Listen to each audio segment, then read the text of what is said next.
kita optimis bahwa karena persidangan itu kan soal saksi, soal bukti, soal argumentasi yang kuat, dan ini semuanya menurut kita dari so far sejauh ini sudah berhasil kita dapatkan.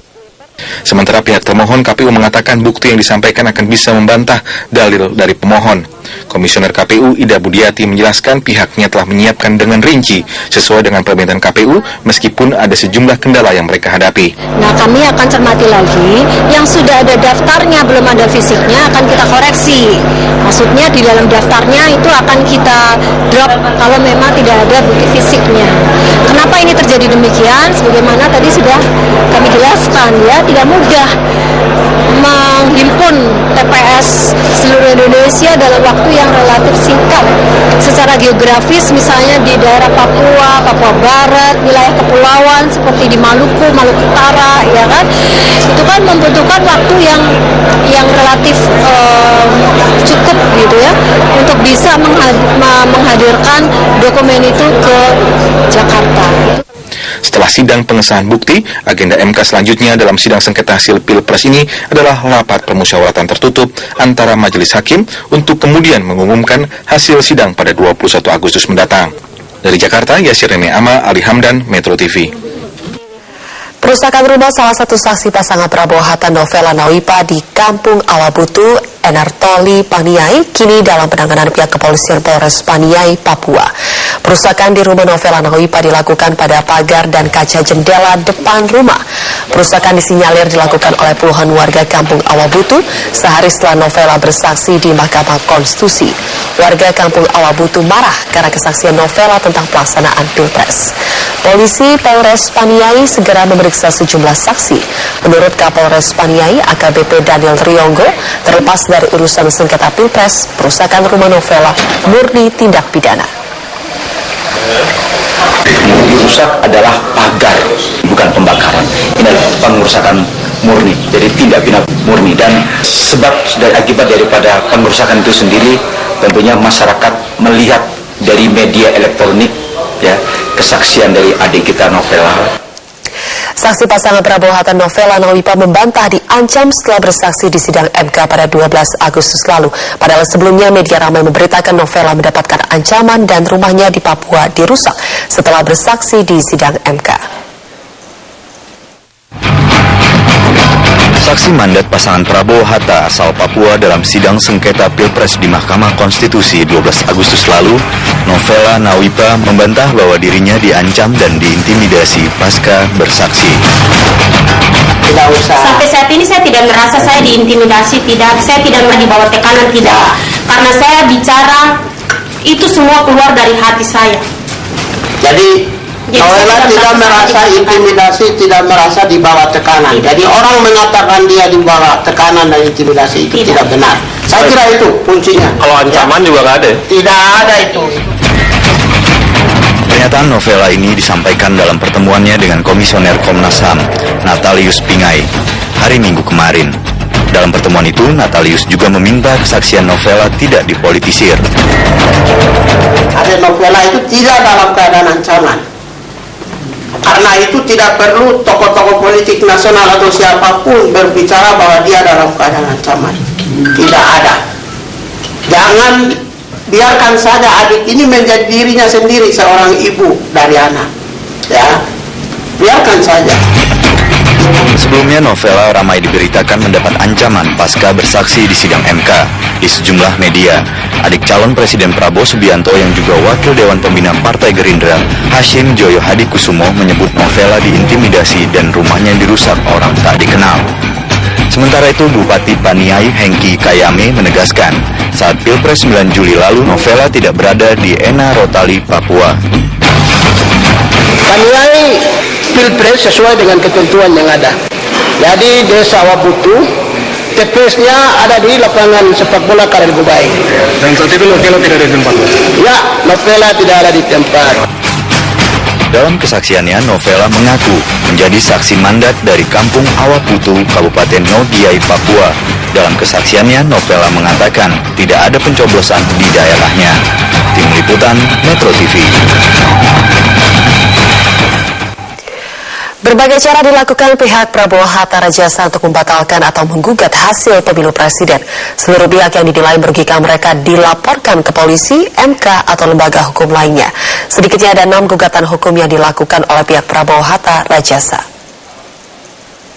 Surat keputusan Komisi Pemilihan Umum tentang penetapan pasangan calon presiden dan wakil presiden terpilih. Keputusan KPU pada tanggal 22 Juli menetapkan pasangan Jokowi JK sebagai pemenang. Capres Prabowo Subianto menolak keputusan KPU tersebut dan menggugat hasil pemilu ke Mahkamah Konstitusi. Namun ini bukanlah satu-satunya gugatan hukum yang diajukan oleh pihak Prabowo Hatta Rajasa. 9 Juli 2014, pihak Prabowo Hatta mengajukan gugatan ke Pengadilan Tata Usaha Negara atau PT-UN. Pihak Prabowo Hatta mempermasalahkan soal pencapresan Joko Widodo. 25 Juli, setelah pengumuman KPU, pihak Prabowo Hatta mengajukan gugatan ke Mahkamah Konstitusi. Pihak Prabowo Hatta menggugat hasil hitung resmi KPU yang memenangkan Jokowi JK.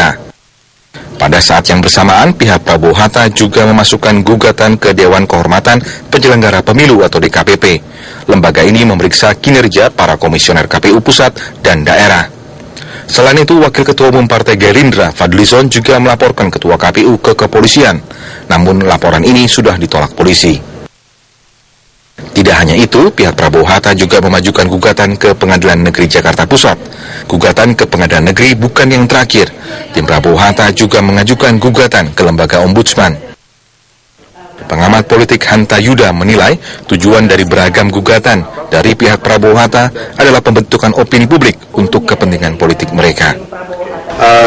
Akrobatik politik untuk membangun sebuah opini politik bahwa mereka dikalahkan karena kecurangan, karena ada kecurangan yang masif dan seterusnya. Ini yang ingin dibangun upaya.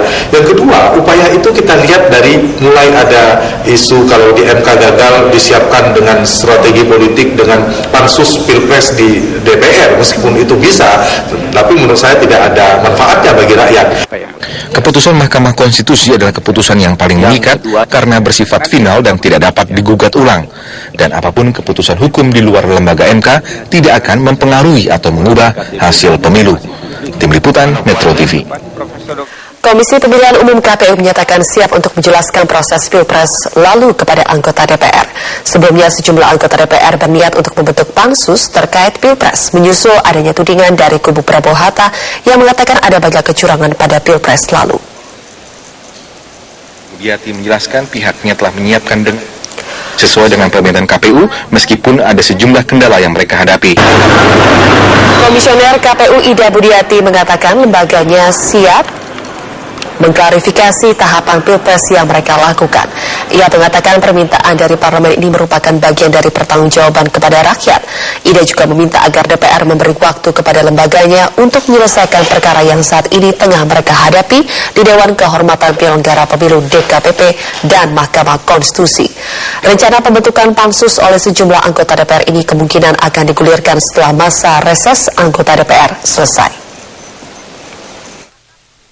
Ya, ini pelajaran berharga ya, dan menurut saya ini adalah bagian dari pendidikan politik kepada masyarakat. Itu tidak ada masalah bahwa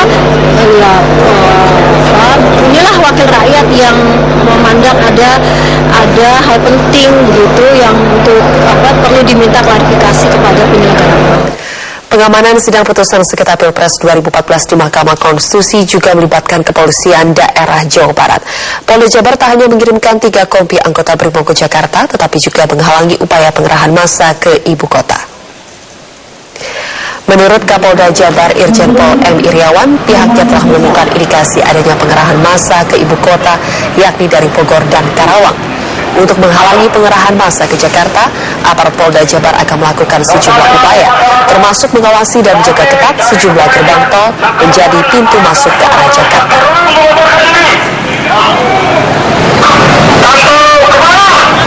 Kita akan blok supaya jangan terlalu banyak ke Jakarta.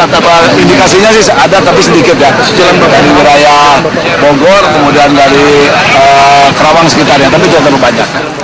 Presiden terpilih Joko Widodo mengatakan menteri yang akan duduk di kabinetnya harus melepas jabatan struktural di partai politik. Sejumlah partai pendukung seperti Partai Nasdem mendukung komitmen Jokowi untuk tidak menempatkan menteri yang mempunyai jabatan rangkap di struktur partai politik. Presiden terpilih Joko Widodo sejak awal sudah mengatakan tekadnya untuk membentuk kabinet profesional dengan menteri yang mempunyai integritas dan cakap di bidangnya. Pekan lalu, mantan wali kota Solo ini kembali menegaskan bahwa dia tidak ingin menterinya mempunyai jabatan di struktur partai politik. Alasannya tentu saja agar sang menteri nantinya bisa fokus mengerjakan tugas pokoknya. Ya, saya sampaikan kan kemarin, tapi saya belum ketemu dengan ketua-ketua partai. Tapi saya sampaikan bahwa yang di kabinet memang seharusnya tidak menjabat di struktural partai, karena harus fokus, konsentrasi, karena beban yang kita hadapi, masalah yang kita hadapi ini adalah masalah-masalah yang besar yang harus segera dirampungkan, ditangani.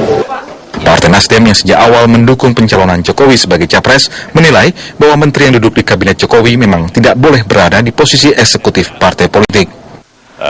Tetap pasti ada wakil-wakil representatif partai politik dan profesional, dan khusus untuk partai-partai politik dimintakan untuk tidak melibatkan eksekutif yang ada di partai-partai politik itu. Tapi pengertian eksekutif partai politik di sini adalah yang seperti para ketua umum, para ketua, sekretaris jenderal, sampai ke pengurusan harian dan kepengurusan pleno lengkap.